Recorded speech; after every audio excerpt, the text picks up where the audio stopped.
Welcome to Let's Talk Literature.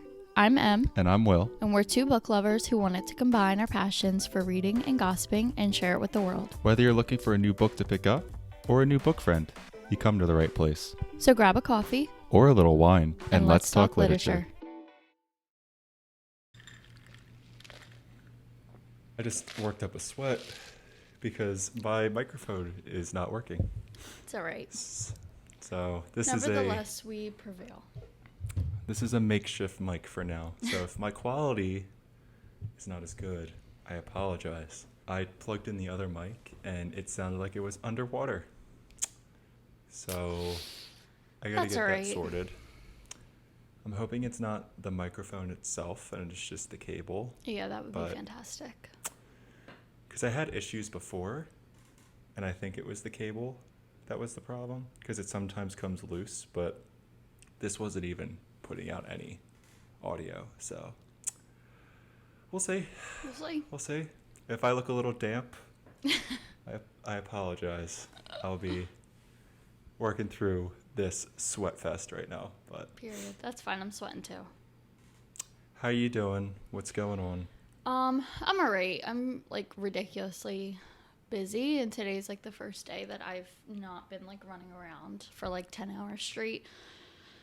So I'm exhausted, to be so honest with you. I slept on accident like 12 hours last night. And I still feel awful right now. I'm not sure why. But I did start a new like fine dining waitressing job on Sunday, and it was so scary. I got promoted from support staff to server an hour before my shift started. Oh, nice. And I was terrified, but I shadowed for the like 7 hours that I was there. And it was really, really hard, but it was fun. It was like the bear, but I'm not kidding. Like, the chefs are so professional. There's an exact way to enter and exit the kitchen. There's an exact language that you have to use with them, like how to carry the plates. Like, it is so specific, and if you fuck up, like, you'll know. Do you have to say like quarter every time you come around the door? Yeah, corner, indoor, outdoor, herd. I have to say herd after they tell me anything. I have to call him Chef John, Chef Hugo. Yes, chef. Yeah, no, literally, it's the bear. So I'm just a little bit overwhelmed because I'm also doing like 85 other jobs. So That's was this like a voluntold thing? Like you had no say? No, I want to like... be a server. I just wasn't ready to be a server this Sunday. I thought I was just going to be support staff and training up to a server by the time fall starts. But they said they really liked my attitude, and so there was a lot of pressure. So I start serving all by myself on Thursday, and I'm terrified. Okay. All right. I gotta like learn how to open a wine bottle with a wine key, like without breaking the cork. I have to know like all the meat types, like the steak, what kind of steak to get for what. Like it's a lot. That's intense. But That's really intense. I made $200 in tips from just that. So. Was it just one night? Yeah. Oh, and that wow. was splitting it, like. Oh wow. Yeah, okay. like it was more than 200, but we pooled all the tips, so because it was just friends and family. Okay. Yeah, so it'll be worth it. Very nice. Very nice. That's very intimidating, but should be hopefully a good gig moving forward. Cool. Yeah, hopefully. What about you? What have you been up to? I've been working, trying to get back in my routine.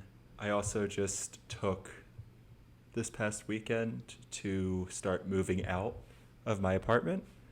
So all of the walls are pretty bare, and we cleaned out a huge closet, and we have a bunch of stuff put aside.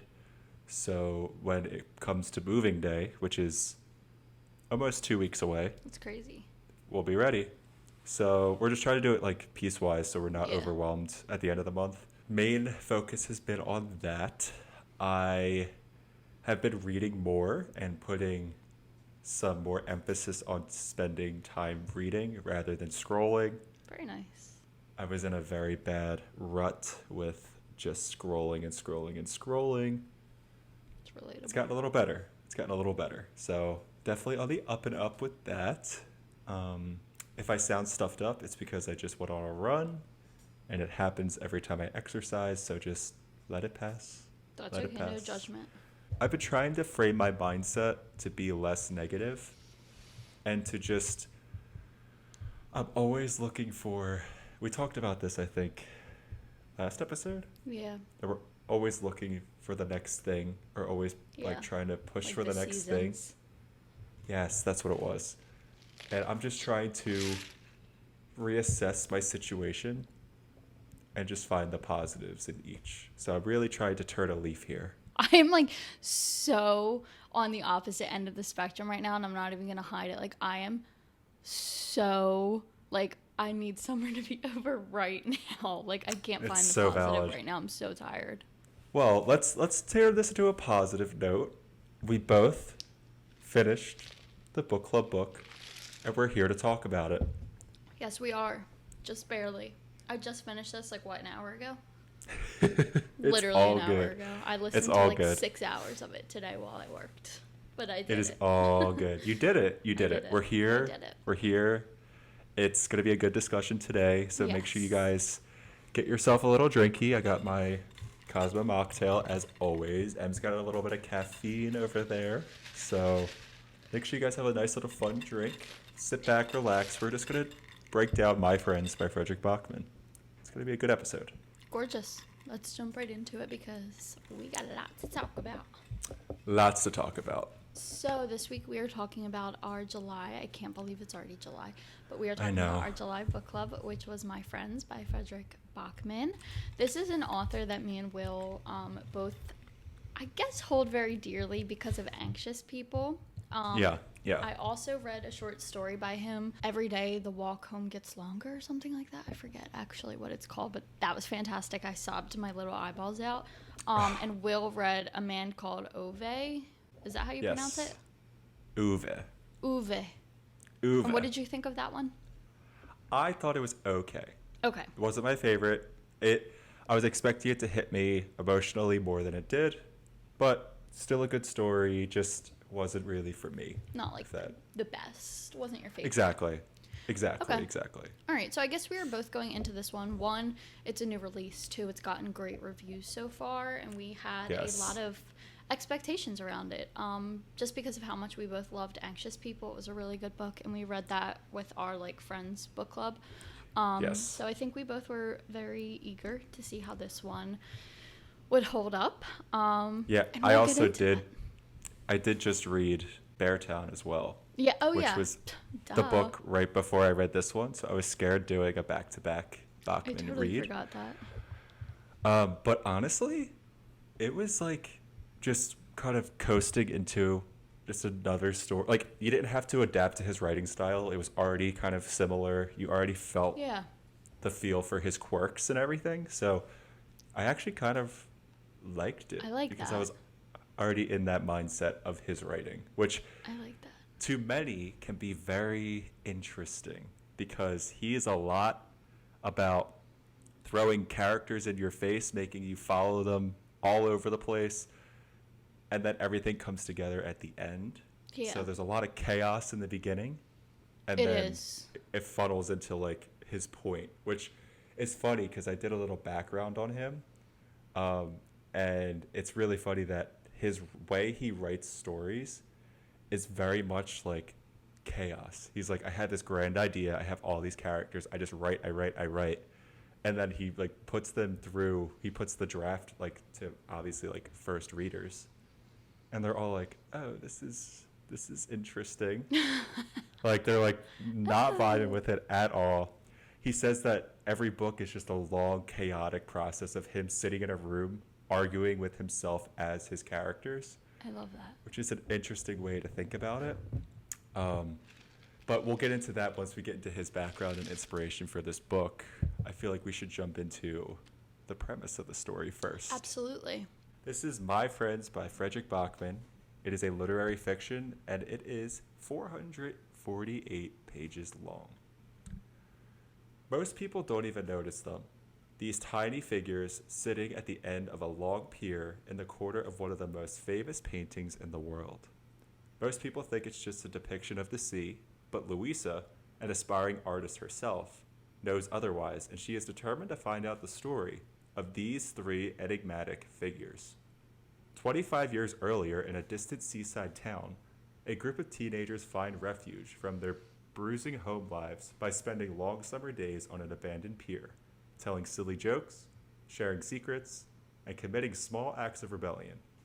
These lost souls find in each other a reason to get up each morning, a reason to dream, and a reason to love. Out of that summer emerges a transcendent work of art, a painting that will unexpectedly be placed into 18-year-old Louisa's care. She embarks on a surprise-filled cross-country journey to learn how the painting came to be and to decide what to do with it. The closer she gets to the painting's birthplace, the more nervous she becomes about what she'll find. Louisa is proof that happy endings don't always take the form we expect in this stunning testament in the transformative, timeless power of friendship and art. That was a pretty good blurb. That was. It actually gave nothing away. Yeah. I like Nothing that. at all. I like that. And I think it does a good job at kind of hinting that the story in itself is more so about what's not said than what happens. Yes. The feelings and like the history behind things. And I think that that's the main idea of this story, and kind of what you were saying about how like Fredrik Backman kind of funnels his stories and starts off with a grand idea and it's chaos and it's probably very dark. And then as he works on it and as he gets people to read it and give him feedback, it funnels down to his main idea. Yes. And you did some research on that, if you want to share that with us, what he had said this book was kind of based on. Right. It's funny you say that because his wife said the same exact thing. So he wrote the first draft of this, which, like I said before, people were saying it was very interesting. Bachman admitted that this was the hardest book he's ever written. And I could see why that is the case, because the way he had to weave the timelines, really, there had to be a lot of planning done in order to really get the impact that this story was able to give. Yeah. So after his first draft, his wife sat him down and said, "It's really dark, Fredrik, because you're in a dark place right now. It's okay, but you need to find some hope in this story, some redemption, not just for the book, but for you." On a deeper level, this book is so severely depressing. Mm-hmm. There are so many sad elements to this book, and yet it is just completely wrapped in a bow of good humor, fun humor, and a really touching story and connections between the main characters in the book. So yeah, and like how you find love through all of the bad things that happen. Yes, exactly. So then Bachman responded to this and said, "I didn't know it was that obvious, but I had been struggling really badly with my confidence as a writer, and for about 2 years I really considered retiring from the book publishing altogether. Then I showed the draft to 2 other writers, and one of them said, 'I really loved the story about the kids on the pier. I got angry every time you left them to go talk about someone else.'" And that there is basically the heart of the story. So at the end of this research that I did, Bachman wanted to get across that the whole point of this story, that he wrote this story, was because he wanted to get across that whatever it is you want to create, that you, for whatever reason, are afraid of pursuing because you think you're not good enough or you're not smart enough or whatever it is, you just have to go, try, fail, and try again. Not for success or fame or fortune or any of that, just for you. Period. I love that. And that's what the whole book's about. That's literally the entire story that we go, and this whole journey that we go on, that is the whole point of the journey. I love that. I absolutely love that. So let's jump into the journey, shall we? Let's do it. Yeah, there's like not really a lot that happened in this book. No, there's not. I feel like this will be a pretty concise but emotional reaction to the book. I really loved Louisa as a character. I loved how, like, what word am I looking for? She was very outspoken. You could tell that she was very insecure and very disappointed in the way that everyone in her life kind of left her, but she still has that kind of spark and that sort of dry humor and that passion. with her connections and what she's passionate about. And I loved that he was able to create like such a dynamic character where she's not just a depressed child or an overly eager child. Like, she is just this complex character that really felt real. I felt like I could imagine meeting someone just like her. And I think he did a fantastic job with her. Not only that, but I think he did a fantastic job at kind of creating her and Ted to be almost a foil of one another. Yes. And Will had texted this to me, how they kind of are perfect for each other, and it's a perfect duo to base the whole story around, because Louisa calms Ted down, who is scared of everything. He's scared of being scared. And Ted also brings Louisa down a level where she is like so over, I don't know what word would you use? How did you say it? I said that Ted calms her down just as much as Louisa holds him up. Like, just that, like, they are she so gives him the opposite. support. Yeah. Yes, exactly. Brings him out of his shell. That's what it was. That's what you said, yeah. She brings him out of his shell, and he gives her kind of the stability. Yes, that she has lacked for her entire life. And I think it's beautiful. It really is. And I really did relate to Louisa as a character, because often throughout this book, it is said that she will speak because she hates, like, an awkward silence, or, like, she feels as though she's uncomfortable, so she's going to talk. And I feel like that really applies to me, because if I see that people are uncomfortable, or I myself am uncomfortable, I will try my best to make everyone feel not uncomfortable. So I will talk. I will sometimes talk and have nothing to say, and then I'm like, why the hell did I just say that? Like, there was a lot of anxious tendencies that she showed in this book that I completely related to. She was a very anxious character, and it makes sense because of her experience throughout the book, but also her past. Yeah, and I loved the idea of, like, Ted and the artist, Kim, finding a piece of all of their group of friends in Louisa. The fact that they kind of, the author was able to put pieces of each child into Louisa's character. The way that Louisa defends people and the way that she fights for the people she loves was how you are, whatever it was. And the passion for painting, the passion for painting, and her passion to see art as something that is a coincidence and not just something that comes to you at once, but it's a collection of all coincidences just built up, and it finally comes to you. So we see the piece of Kim through that, and then we see the pieces of Ted where he's like the glue trying to keep things together, and we see her kind of being like that. She wants to keep the memory of Fish alive, and she's just trying her best to be the best she can be. And I thought it was beautifully done. Really big part that I loved in this story was that Louisa kind of had a read on Ted from the beginning about his feelings towards the artist, or Kim. Mm-hmm. And just, like, reading that situation, and she was not judgmental in the slightest. And it just kind of shows her character, and that, like, she is so open to new perspectives, new experiences, because she had no stability. She had no, basically, any influence of an upbringing. She basically had to grow up so fast.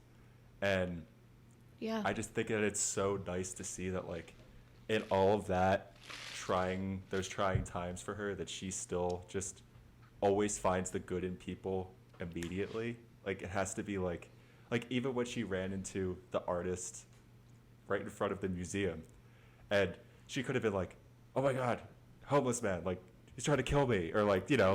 She had none of like the preconceived notions around a homeless person. She didn't care what he looked like and what he was doing there.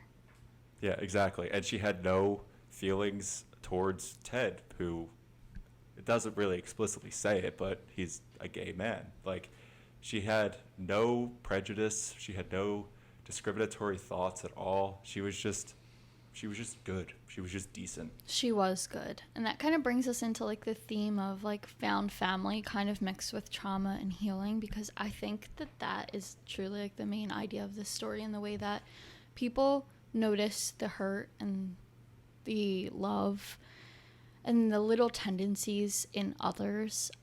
Louisa was able to pick up on the artist, and the artist was able to pick up on Louisa's tendencies. They both just had a very low level of judgment, like you said, and I think that creates like the perfect environment for like a found family kind of theme in a story. We also see with the children when they're growing up, 25 years earlier in the story, they all are truly such good people at heart, and they understand each other when like the rest of the world doesn't understand them. Like Joar is seen as like a very aggressive and problematic child, and Kim is seen as somebody who is not like the other kids, and he's a little bit odd, and Ali is just kind of like running her way through life and isn't stopping, and they all kind of gravitate to each other because they kind of sense that trauma, and they feel a connection with one another. And I think that's such a beautiful trope. And another book that reminds me of is Six of Crows, which Will just bought. I did just buy that. I think Six of Crows, if you did like the found family trope in this book, I think you would love Six of Crows because it's very much focused around like a found family dynamic, and how like hurt people kind of find each other and lift each other up in ways that nobody else would be able to do. So I think that was my favorite part of the book, that trope, and how it played out through the years, and just how we see like the little bits and pieces of the characters as we like chip away at what the rest of the world sees. Right. And I also love too how we kind of see in the adult version of these characters just how they have embraced their aging, and they're aging together, and they hold a special place in their heart for their childhood selves, and they don't try to, because they did have a lot of trauma. They did have a lot of bad things that really happened to them in their life, and they don't try to hide that. It really influenced and really kind of shaped them who they were in the present day.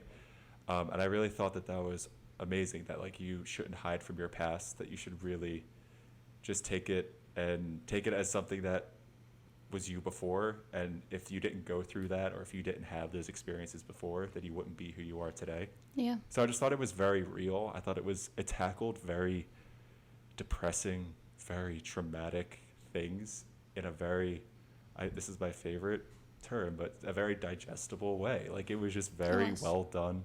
It was done with care, and Backman is known to do that. He takes very traumatic, very troubling topics and handles it with such care, and then basically puts on the page a reading experience that is to feel so many different emotions as you are learning about the past of these characters. And so I think it was just a really well done way to tackle trauma, to tackle healing, to tackle aging, and like you said, to just tackle the found family aspect of the story. I just thought it was very, very well done.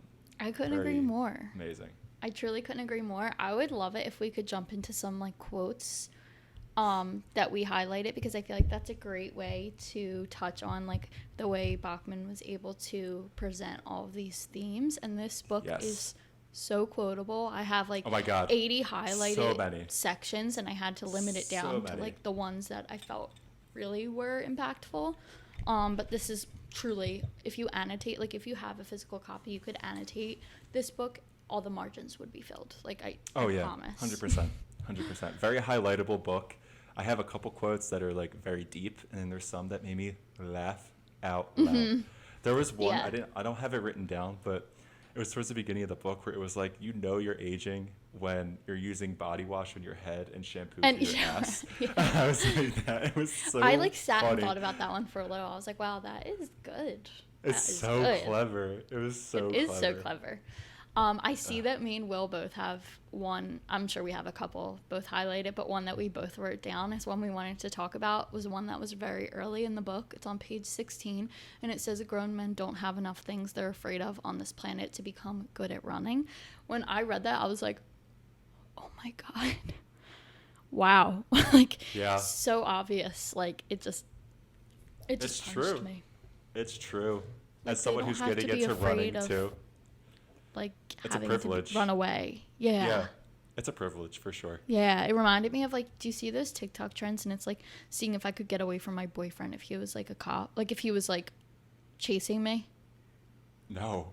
Oh, I've seen I've seen so many TikToks, and it's like a girl taking off full speed and her boyfriend runs right after her and like just grabs her like within like 3 seconds, and all the comments are like, this is terrifying. Scary. This is scary. Yeah. And it just reminded me of that. But I was just like, when I read that, I was like, wow, for a man So to point that out. Yeah. I also highlighted from page 39, not to be mean, but healthy people aren't quite right in the head, the artist thinks. And I couldn't agree more. As somebody who has a chronic illness, if I took my mindset from before I was sick to after I was sick, oh my God, the difference is ridiculous. Like the things you take for granted and the way you look at your body is just like so crazy. So that one personally for me stuck out so quickly. Like I loved that one. I was like, wow, that's so true. Healthy people aren't quite right in the head. Like, yeah, I think you hit it right on the head. It's that there is the idea of you take things for granted because there's nothing that happened to you that makes you have to realize all the good that your body does for you. You know? Exactly. So it's just like if your body is functioning properly and nothing's really wrong, then you take it for granted because it's like, well, I just wish things were better, or I wish I was skinnier, or you don't realize like all the little miracles it takes for your body to do what it does every to day. function, to literally just live and function. It's crazy. Another one I have highlighted. This one's a little bit more deep, I'd say. This says, Ted, he had made it his responsibility that none of the people he loved would die. That's a terrible burden for a person. Your shoulders creak, your skeleton shrinks. In the end, you can hardly walk. And I felt like that was a perfect depiction of why Ted is the way he is throughout the entire book. And I just loved the way that he was able to, I guess, personify empathy. Yeah. Such a strong feeling of empathy, because Ted is the perfect example of an empath in this book. I think if you are an empath and you read this book, you're gonna it's gonna hit you with so many different feelings. Yeah. So many different feelings. Absolutely. The next one I have is, I should have said this earlier in the episode when we were talking about how Jawar is seen as very aggressive and violent and like a troublemaker, but we actually learn the reasons why he is the way he is, and it's all out of love, and it's because he cares and other people don't. So I highlighted this section that says, the adult at school thought he was cold and hard, that he didn't have feelings. It was the opposite that was the problem, for God's sake. This was a boy who cared about animals and cilantro and hated fighting.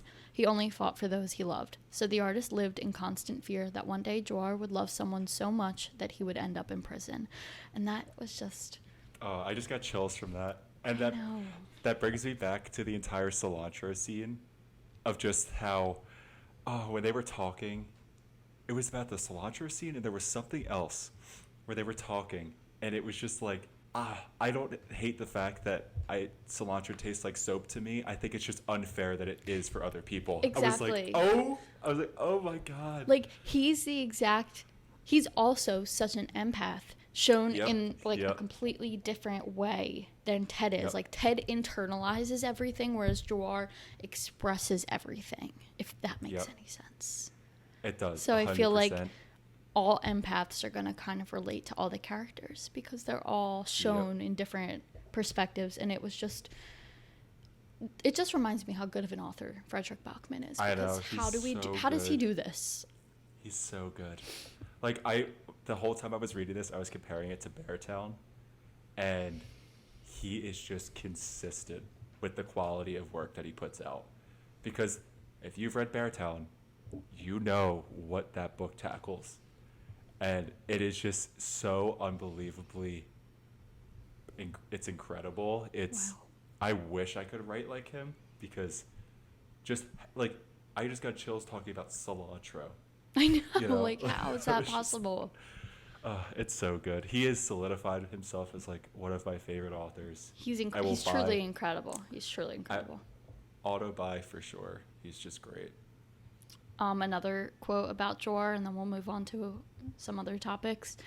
Jor tried to save everyone he loved. It was like he knew he had a clock inside him counting down to destruction, so he was in a hurry to fix everything for all of us.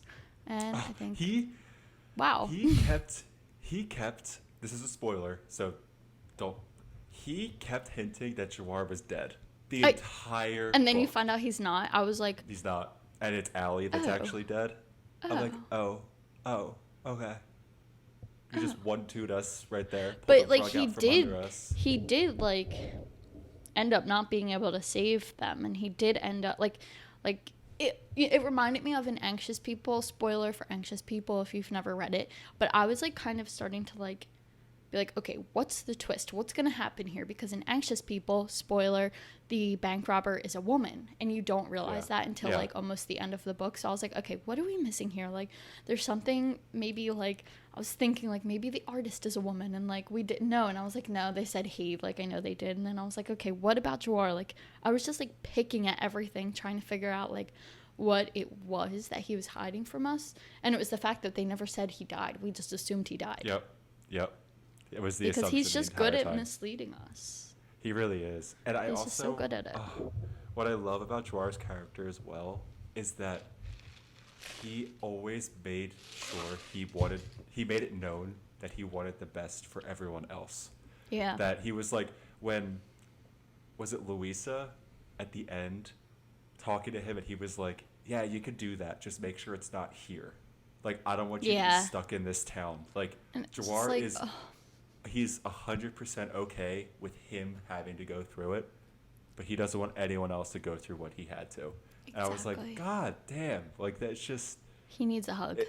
He needs a hug. He literally just needs a hug. He needs a hug, absolutely. Because then for Allie to just be literally washed away at sea, never to be found again. And to just like so subtly write that, like one day Ali went surfing and never came back. Yeah. Oh. I said, oh. Oh. And then at the end, Louisa asks him, like, was that your first love? And he said, that was my last love. Oh. Shut up. Shut up. Okay. Another quote that I really liked, because I think I try to be the opposite of this, but I am this. This is about Ted, and it's saying that he hated adventures, but of course, he says he hated adventures, but of course that isn't true. Ted loved adventures. He just absolutely doesn't want to participate in them. He wants to be one of the people in the houses reading about adventures in a book, like a normal person. He wants to hear the artist's sleeping breath at the other end of the room. He wants to be home. And I think I like to tell myself that, like, I want to travel the world. I want to do all these crazy adventures. But at the end of the day, I'm just a tired girl, and I want to read about it. Yeah. And I think I'm a little bit too much like Ted. A little bit. Well, to touch on that, I think it's in the same paragraph of what you just read, is that Ted, I related to it so much because it was like Ted doesn't need to be like with you, or how did they put it? It was just like he doesn't need to be with people all the time, but he just needs to be in the presence of people. And it was just like he could be reading in a room and not speaking, but as long as I'm next to him, he's okay. He's okay, yeah. I was just like, that's exactly me. It's like, I just need to I just need to coexist. Yes, exactly. And like, happy. Also in that same paragraph, it says, now that the train is moving again, Ted feels envious of all the people living in the house as it passes because they're already home. And I was like, damn. Yep. Damn. So I'm Ted. Yep. Clock. Oh, so I'm Ted. Clock. Got it. I also like that they said the biggest threat to men's health statistically is heart disease. Do you know what the biggest threat to women's health is? Men. True. Literally true. Okay, here's one. She talks on, and Ted listens, and heaven leans closer to the roof of the house to hear. Yeah, that's what? That's just.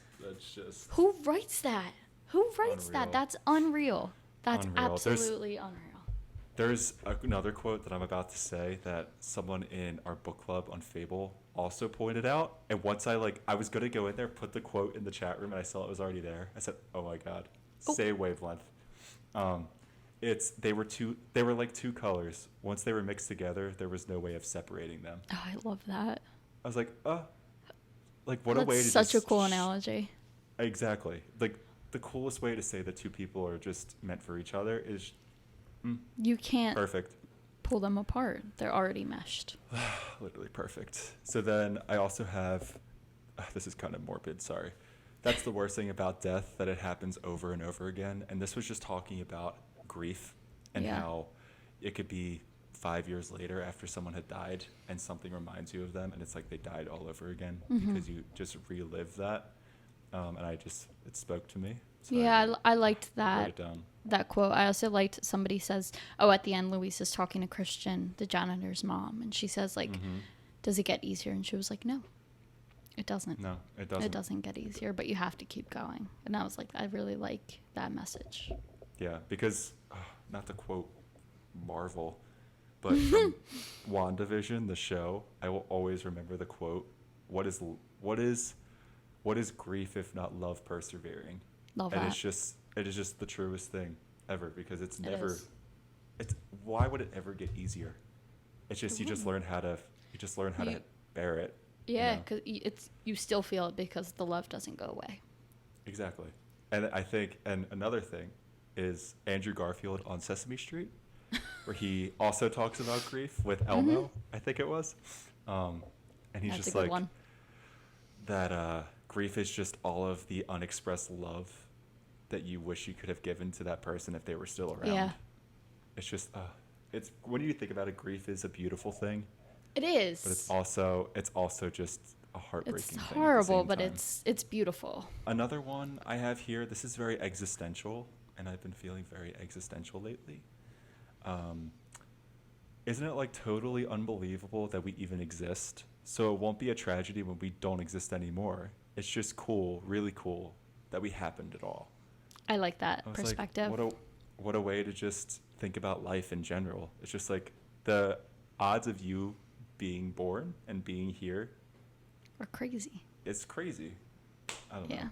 If you think about it in that lens, like such a broad lens of life, it's a very interesting thing to think about. It is. I also have art is what we leave ourselves in other people. I thought that was just a very Short interesting and line. very deep.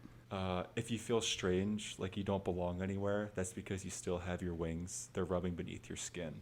So I loved that metaphor throughout this entire book. I loved it. And that's how they found each other. They all had their wings. Stop it.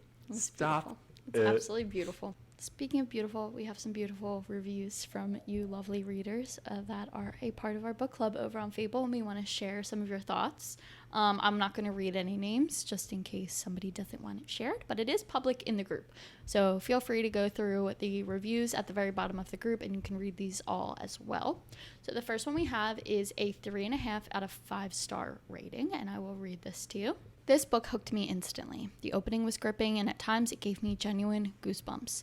The emotional tension was high, and I felt fully invested for a while.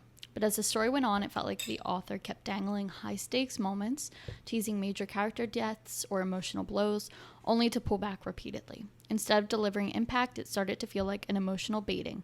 I wanted to feel something real, but the constant fake-out stole the effect. I can see why others loved it, but for me, it never quite delivered on its early promise. And I totally see where you are coming from, and I think that is just Fredrik Backman's writing. It's less big moments and more big realizations. Oh, okay. Okay, critic. Hey, so I'm gonna clock out. That was awesome. That wasn't even scripted. That was off Hey, the so dome. I just thought of that. I'm gonna clock out. No, but you're so right. You are so right. It's more about the big realizations than like the big plot twists, and that's what makes him such a standout writer, because you expect like these big plot twists, and it's not at all about that. But he does sprinkle in little bit of misdirection. There's always a little bit of there. like, oh, did not see that coming. Like, Jawar's still alive. Didn't see that coming. Exactly. So the next one we have here, it doesn't have a rating associated with it because it was commented. I know a lot of people have rated this a 5-star book, which I can understand why. But for me, it was too much of a slow burn and took me a while to finish it. Whilst the story is original and different, I was expecting more from Fredrik Backman. My high expectations fell flat after finishing the book. It was a decent read. I can't imagine the story really staying with me or picking the book back up to read again. I think I disagree with that. I think it's because I'm a fan of Fredrik Backman, I don't like when I originally went into the book, I didn't have any expectations. Because I think you just have to go along with the journey of Bachman's writing to really take it in. He's definitely, as cliche as it sounds, he's more of a journey than a destination kind of person. So Absolutely. I wasn't expecting a huge thing by the end of the book. I was just expecting to really reflect on my own life, and I think I've done that while reading this book.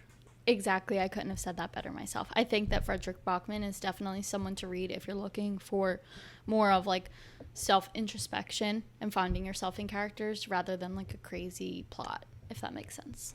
Yeah, because this book, the locations of this book are the museum and a train, Yeah. and that's about That's it. really it. Like maybe a roof for a couple Oh, and chapters. the pier. Sorry, the pier. But The pier like, and the roof. Like just it's a very constant plot. yes, exactly. There's just not much going on, and you're following the characters, and Yeah. that's Bachman at its core. It Because is, absolutely. Anxious People is literally just set in an apartment. That's it. And it was That's fantastic. it. Yep. Beartown is set in one singular town, and a hockey rink, maybe a couple other locations. It's all about the interactions of characters and how they change and grow every single Absolutely. time. Absolutely. The next review we have is a 4-star. My friends really surprised me in the best way.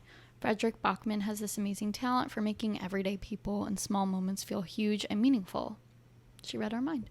This book is emotional without being overly dramatic, and it really made me reflect on the friendships and connections in my own life. The characters felt real, flawed but lovable, and I appreciated how honest the story was about grief, aging, and what it means to truly show up for the people around you. It's not a fast-paced read, and there were a few parts that dragged a little for me, but the emotional depth more than made up for it. It's one of those books that quietly stays with you. I definitely recommend it to anyone who enjoys character-driven stories that make you feel something real. I couldn't have said it better myself. Yeah, perfectly put, honestly. And I Yeah. can agree that there were parts of this book that were lulls because Mm-hmm. I did, like, at one point, maybe at 2/3 in, I was like, okay, this is a little repetitive. A little bit. But that was But only you in gotta terms of- trust the journey. Exactly. That with was only in Mr. terms of plot. Bachman. That was really only in terms of plot. I was thinking that. I was like, Yeah. okay, we're back on the train. We're going Yeah, back okay, to we're the- back. Yeah. But it's not about that. It's not about that. And the last one we have here is also a 4-star review. The characters are beautifully written. I love Joar. I felt really touched by the close bond they all had. It brought back memories and adventures of my own childhood summers and reminds me of how special those relationships are. At times, I felt elements of the story dragged, which I found frustrating. It's a very clever book, and I did enjoy it. Not sure I would read it again, though. Valid. Nicely said. Very valid take. Very Nicely valid said. take. All right, now let's give ours. So going into this episode, I didn't have a rating and I didn't have a Me review. neither. I had nothing written down. I really wanted to see how this conversation went. Me too. And I can tell you, my initial thoughts and rating have changed after Me discussing. too. Me too. My ratings have gone up Me because too. I think this was truly a special book. I think that it was really well done on how it handled very sensitive topics. And I love a character-driven novel. I really We do. love characters over here. Yes, and you could find yourself in Every little single bits one. and pieces of every character. Of every character. Yeah. I thought it was so heartwarming. I thought that it was relatable, even though the story was very cut and dry of like, this is what it's about, this is what we're doing. Like, you could relate to how people reacted to things, how people experience things. So I think that my beginning thoughts have completely changed because at first I was like, it was good, not great. But I think she's great. She's great. I think for she's me. great. How about you? What are some thoughts for you? So I think that I wish I didn't have to squeeze this all into a day and a half of reading, which is Yeah. my own fault. So I think that made my initial thoughts a little lower than they would have been had I read this like leisurely and at my own pace. That being said, I adored this book. I adored all the characters, and I think that the writing was spectacular. Some parts dragged a little bit, but not enough for me to be like bored by any means or want to stop. So I think my final rating is a 4.75. Love that. I love that. Thank you. I'm between 4 and 4.5 for me. Okay. And that's only because I am comparing it to Beartown. And I am not entirely sure which I like better, but I think I like Beartown more. Ooh, I gotta read it. But it's tough because Beartown really focused on plot and then centered characters around plot, whereas this was just characters. It was. So they honestly could be a similar rating. I think I'm gonna give it a 4.5, but that means I have to move Beartown up to a 4.5 as well. Like I think I like these equally. So maybe this is the 4.25. I don't know. I'm gonna say it's a 4.5. Check my individual Fable, Goodreads, and TikTok for the final review and score, but I think it's a 4.5. Yeah, don't even listen to my rating. What you need to know is I recommend this book wholeheartedly if you like a character-driven book. And that's all I need you to know. That's all I need you to know. It will sit with you and touch you. This book will touch you. I'm so sorry. It won't touch you. I'm so sorry. He won't do that to you. And so, yeah, I'm going to clock out now. Yeah. I had my one big liner. It's all gone downhill from there. But long story short, what I am trying to say is that this book will sit in your soul, okay? Yes. It will, I think. I think it will, too. For me, it did at least. Okay, real quick question before we depart. Okay. Would you, for someone who has never read Fredrik Backman, would you suggest this be their first book by him? No. Okay. Because I think it's, at least compared to Anxious People, because that's the only other full-length novel I've read by him, I think that it is more so focused just on characters. Anxious People is very focused on one point in time, kind of, with a little bit of backstories here and there. But I think that the plot itself is a little bit more dramatic and high stakes. Yeah, a little more engaging. So I think as a starter, I would recommend starting with Anxious People just so you can adjust yourself to his writing style. And then once you kind of realize, or if you get to that point where you think okay, I could definitely sit with a book that's a lot less exciting and more so character driven, then if you're in that boat, then I think that this book would be great for you. I couldn't agree more. I think that this is probably his most complicated book yet in terms of structure, because Anxious People's pretty cut and dry, I would say. Beartown's pretty cut and dry. This one is all over the place. Yeah, he weaves a lot in here. And I feel like you wouldn't appreciate his humor and his writing style if you didn't experience one of his books in the past. Yeah. So I completely agree. Completely agree with you. Gorgeous. All right, well, I guess that wraps up this month's book club. I really like this one. We've been doing really good with our book club picks, and I think this week we'll have another pull-up for August's book club, which is absolutely insane. So look out for that.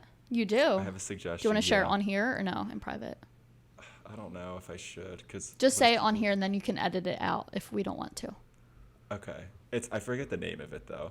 Okay. It's the one, we brought it up in the July book releases. It's the one with the inheritance with the families on the beach. I forget what it's called, but I loved the idea of that one. I want to read that so bad. Okay. I like the way you're thinking, and I'm on the same page. Okay. Maybe a nice, a beachy read. Yeah, that's what I'm thinking. Because this is the last month to do so. So maybe we could make the August book club beach centered. It has to take place on a beach. Let's do it. The plot. It could be any genre, but it has to take place on the beach.